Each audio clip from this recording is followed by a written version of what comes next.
Good afternoon. Okay, just had to make sure I had all of the things ready to go. So it is Friday, April 5th, so the first Friday in April. So happy April for those who celebrated Easter last weekend. Happy Easter to you. So welcome. So I have a few things I want to chat with you about today. And then I'm looking forward to getting out and taking the dog for a walk. So couple things. So first thing, next Monday, live across these platforms, so Facebook and Instagram and YouTube, we'll have a live Q&A. So I've got two members of administration joining me to talk about housing rezoning. We've solicited some questions ahead of time. We've got lots of frequent questions that have been coming in through email and through all the different message channels. And so we're going to be addressing some of those. And then, so definitely hitting the highlights in the first, like the most frequent questions first. And then we will, if some come in and we want to address those, then we'll hopefully get a chance to do some of those well. So that'll be live next Monday, 4:30 to 5:30, and across the platforms. So I want to talk about a couple things, not housing related today. We've spent a lot of time on housing, done some prep work there. So I want to just be able to chat with you about a few other things that are happening and going on. So the first thing I want to talk to you about, we are getting snow, and these are the spring snows that come. And so the ask always is that if you can help us out and help clear storm drains so that then as the melts happen, those storm drains can clear and we don't get any sort of like overland flooding. So if you can do help clear storm drains, if you have a storm drain near you or around you that seems to be draining really slowly, 311 that. Let them know the location, let them know that it is slow draining, and we can come out and take a look. From time to time, they do get filled full of gunk and they do need to get cleaned out. So please, if you've got a slow storm drain near you, just let us know and we can try to help tackle that. As always, if you put a call or a request into 311, we know that sometimes those messages back on those actions aren't always there. We continue to work on that, try to continue to improve the app and the communications back and forth so you kind of get some real-time information on that. So we're working on that.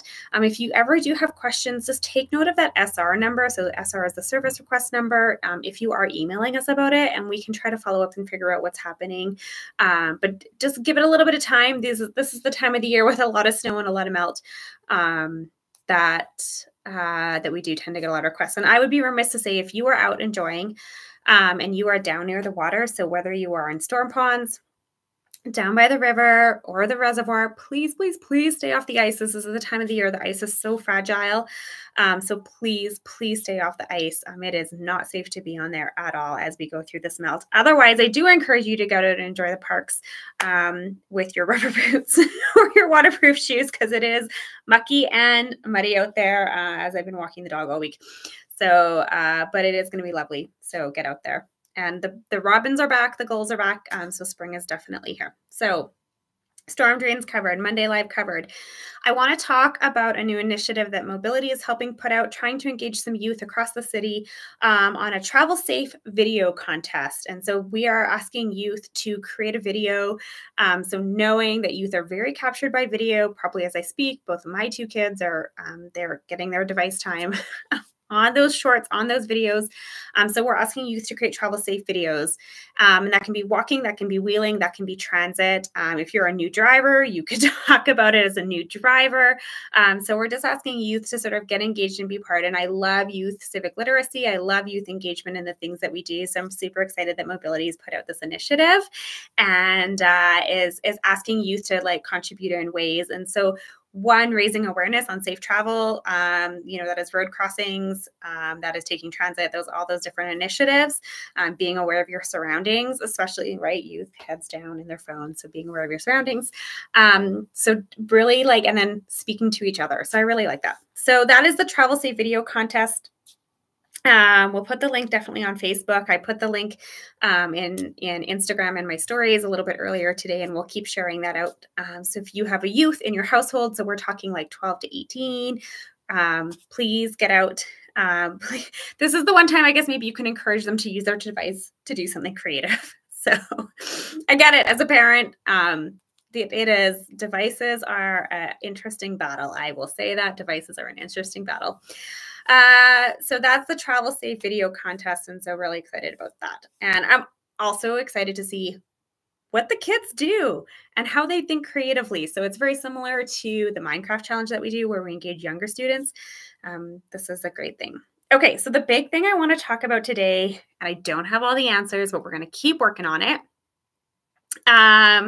is the Arts Commons transformation. So earlier this week, we announced the vision for the Arts Commons transformation. So just, and of course we get always when we announce these big projects, we get lots of both positive feedback, lots of questions, and sometimes some criticism too. So a couple things, it is a joint project between the province and the city and Arts Commons. And I do think there's a bit of federal money in there too. So again, so when we talk about how we're stewarding dollars, so we leverage dollars. So we leverage donations from individuals and organizations, and we leverage those with dollars from both the city and the province and the federal to create projects that are really, really meaningful. This project has gone through extensive Indigenous engagement, and so there are a lot of Indigenous elements that are going to be built in and throughout the project, which is really critical and important. We know that when working with Indigenous communities, there is no one right answer. When even we look at the Treaty 7 nations and the Treaty 7 signatories, they are not all the same. And so how we represent as opposed to appropriate Indigenous culture has to be done in partnership. And so we have there is a fantastic Indigenous partner on this. And so this will really be a catalyst and a transformation for Olympic Plaza. And I understand there are mixed feelings about that. There are a lot of people who have great relationship with Olympic Plaza, and I do too. So I don't have a brick there, but I do remember going down and watching the medal ceremonies at Olympic Plaza. And I think what is so fond about the Olympics and what I love about the Olympics and what they came and what they brought to Calgary was this sense of community, this sense of volunteerism, and this sense of civic pride. And so when something reaches the end of its life cycle and is no longer serving the purpose and the function of what it needs, and I'm going to talk a little bit about the Olympic Plaza side of things in a minute, it is hard to reconcile how we move into that next step and that next journey for who we're becoming and where we're going. So the Arts Commons transformation, though, is a part of that. And what it is we need more performing spaces in our city. And so that is a great economic story that we have for our city, that the arts are thriving, especially post-pandemic, that we have incredible visionaries through Arts Commons, through Alex, and then, with our partners with Calgary Arts Development, with our partners with CMLC, that we are able to envision new performing arts spaces. And so we're not taking any away, we are adding and supplementing.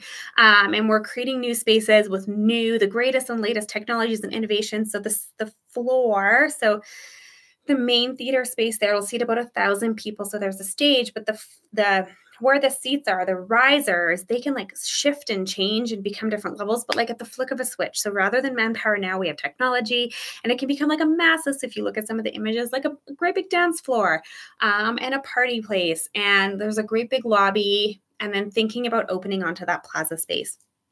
But then again, integrating over to the other art spaces, the other art spaces into, through the rest of Arts Commons. And then that will get a bit of a transformation as well, and an update, and mostly to the facade, especially some of the brick stuff, recognizing, that the beautiful facade of Jack Singer, which was just recently updated, was there. So Teatro stays, just as a note.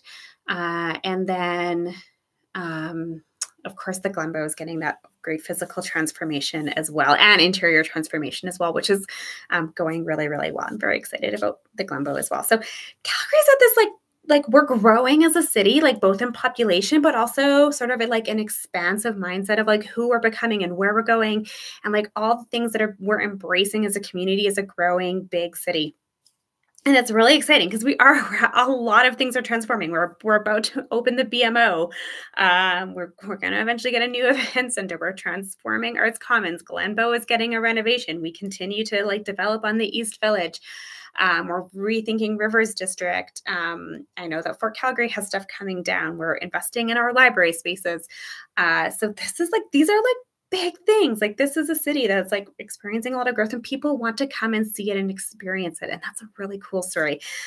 So as much as sometimes the price tags look really, really big, know that these are, and I call them lifetime projects, knowing that everything has a life cycle, but we're talking, right? We're talking 40, 50 years worth of investment to bring people here and to nurture the people that are here and grow as well, especially when we think about art. So arts, crime, and transformation. Now, what is happening with Olympic Plaza is a little bit to be TBD.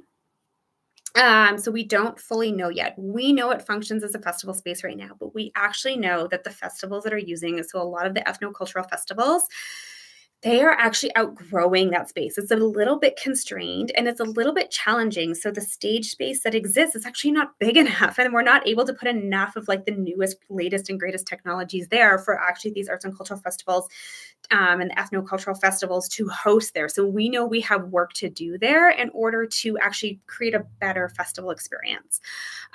So yes, I agree that like we're gonna have to think about like that outdoor plaza and the outdoor ring space in the winter is super valuable. I think the downtown strategy team recognizes that, council recognizes that, CMLC, who is, our design partner and our building partner, they recognize that. Arts Commons and CADA recognize that. So we recognize the value in having festival space. And so we are like, how do we build the next new great festival space there? We know that we need to do that. We want ethnocultural festivals down there. And I think that we also need to look beyond that space and think what other investments into festival space can we make? So even beyond Princess Island. So I think there's great opportunities that exist in West Village. We know that Shaw Millennium Park is kind of nearing the end of its life cycle, so there's opportunities there. So yeah, we are going to have to make some investments. We do have some dollars set aside through downtown strategy, but we need to probably be doing more. And it's great. It's great when you get ethnocultural festivals because they come down, they're centrally located, people can get on and off transit, and it brings the heart of our communities into the heart of our city. And so those are really good things too. So we have growth to do, we have work to do, we have partnerships to continue to create, and we have people to continue talking to about what that looks like. And that includes Calgarians. So that is kind of like the news for the weekend. It's wonderful. One thing I'm going to start adding in 15-minute Fridays, I have a few minutes left, is like, hey, who's Courtney the human? As counselors, we often talk to certain issues very often. And so we kind of, and not that we get portfolios, but we take on certain issues. And I think, I know that people know that we're human, but sometimes it gets a little bit lost in the fray of like, who are we and all these things. So today I chose to do my 15-minute Fridays in my sewing room. And so behind me, you can see I am a quilter. And this is a new thing. So when I came down with COVID in early 2023, I was quarantined in the basement and I was like, oh my goodness, what am I going to do? And my grandma has always quilted. I've loved it. I love working with fabrics. I love patterns. I've always been artistic. And so this is a way for me to have a bit of a creative outlet as my reprieve. So it's hard. So this top one here. So this is a quilt along with my friend Cheryl. And it's called Quilter's Playcation, and you make one block a week, and it's rainbow themed this year. So with my friend Cheryl, her name's Cheryl Arkeson, and she is a big time quilter, and she's super awesome and playful and fun, and a great Ward 11 resident too. So shout out to Cheryl. And then the other one is just like one I like literally making up and doing as I go. And I have a couple other, I have learned the quilting term is called UFOs, unfinished objects. Like I could like pick up one like here right beside me, and then not seen, a little bit tucked over in the corner. My youngest likes to quilt with me. And I am a big fan of doing things with your hands, doing things creative. Even like I talk about like my goal is to like do these, not to perfect these. There are tons of little mistakes in them, but in no means are they perfect at all. But it is just to be creative, think differently, try something out, and to play and to have fun. And play is so important, especially as we get older. We tend not to play. We be very serious in our lives, and I like to play. So that is fun. And my child who tries to quote me tests my patience, but that's okay. I hope you all have a wonderful Friday. This is amazing snowball fight / snowman weather.